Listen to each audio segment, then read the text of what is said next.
Sunday, September 25, 2022. China may now have air superiority over U.S. in Pacific. Aging and fewer U.S. fighters flown by undertrained pilots have likely already fallen behind China's rapid fleet expansion. China's jet fighter force may have already caught up with the quality and quantity of the U.S., prompting new urgent calls in Washington to build up and modernize the U.S. fighter fleet. U.S. Air Combat Command Chief General Mark Kelly said that America's combat air forces are 12 squadrons short of multiple aircraft types at the U.S. Air Force Association's annual Air, Space, and Cyber Conference this month, as reported by the Air and Space Forces magazine. He cautioned that the U.S. had departed the era of conventional overmatch, with U.S. combat air forces less than half of what they were during the 1991 Gulf War. However, exact aircraft numbers are highly classified. Fighter squadrons generally consist of between 18 and 24 jets. When you have conventional overmatch, strategic risk is low.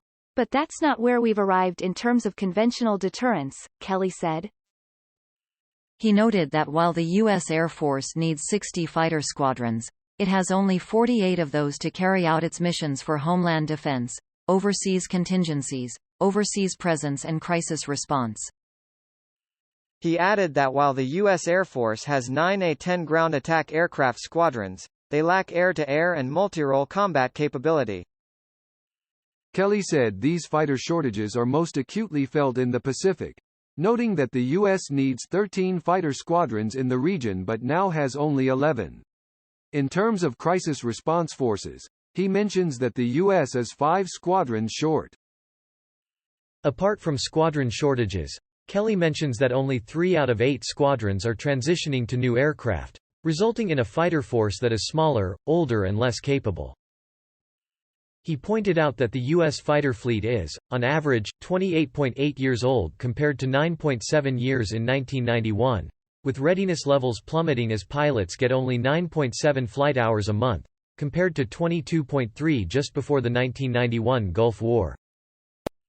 Flying is a skill that atrophies without practice, notes Kate Odell in a February 2022 article for The Wall Street Journal.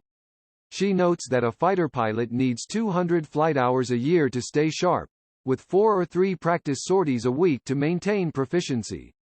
At 1 or 2 sorties, Odell mentions that a pilot will deteriorate in ability and comfort in the cockpit. Kelly makes a case for a fighter force that will dissuade any opponent from contemplating war with the U.S., making the case that no country in its proper frame of mind would pick a fight with a country with 134 modernized, well-trained and well-equipped fighter squadrons. To achieve these force numbers, Kelly states that the U.S. must maintain a production target of 72 fighters per year and keep its allies at a comparable level of capability, as the latter will be critical force multipliers. He proposes a 4+1 fighter force mix for the 2030s, consisting of F-22s, F-35s, F-15EXs, F-16s, and A-10s. The F-22 will be the primary air superiority platform to be supplanted by the upcoming Next Generation Air Dominance (NGAD) fighter. The F-35 would be the workhorse for operations in contested airspace, supported by the F-15EX carrying long-range air-to-air weapons and fifth-generation sensor capabilities. F-16s would be a general-purpose model, while the A-10 will remain in its ground attack aircraft role.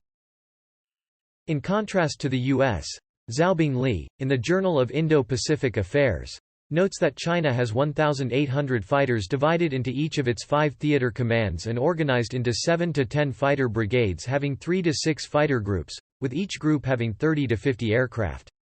Regarding training, the defense website Global Security notes that in 2017 China's fighter pilots managed 100 to 110 flight hours per year. Given the flight hours mentioned by Global Security, there may not be much difference between the flying hours of U.S. and Chinese fighter pilots. However, Lyle Morris notes in a 2016 RAND article that China's fighter pilot training scenarios are highly scripted and tied to ground control, potentially making them less responsive and adaptable to rapidly changing combat scenarios. Morris notes that China has tried to simulate unscripted scenarios with systemic reforms to train its pilots to fight and win against militarily superior opponents such as the U.S. He says China has given its pilots the responsibility to make their flight plans and complete autonomy over their sorties. Still, Morris notes that it will take time to reform the rigid operational practices institutionalized in China's Air Force. Apart from reforming rigid training practices, China has fast-tracked its pilot training program, notes Liu Xuanjun in a July 2022 article for Global Times. Liu notes that under the old training program pilot cadets required 4 to 6 years of flight training to operate a fourth-generation fighter, but the new program trims the period to 3 years. This accelerated training program aims to match the record production rates of China's fighter jets. In a December 2021 article for Global Times, Liu Xuanjun notes that China's Shenyang Aircraft Corporation, under the state-owned Aviation Industry Corporation of China, AVIC, achieved record production of its J-15 carrier-based fighter and J-16 multirole fighter jet and even finished its production quotas in advance, despite difficulties caused by the COVID-19 pandemic. However, the article did not divulge any precise production numbers. Against America's 4+1 fighter force mix, China can field a combination of J-20 and FC-31 fifth-generation fighters, J-11, J-15 and J-16 heavyweight fighters in various configurations, and J-10 lightweight fighters. Moreover, in terms of qualitative improvements to its fighter jets, China has been steadily improving the quality of its jet engines, which were a significant handicap for its fighters, and substantially improving its air-to-air missiles to the point of exceeding Western models in some cases. Kelly's proposal to bulk up U.S. fighter strength is reminiscent of the Reagan administration's 600-ship Navy plan, which aimed to overmatch the Soviet Navy.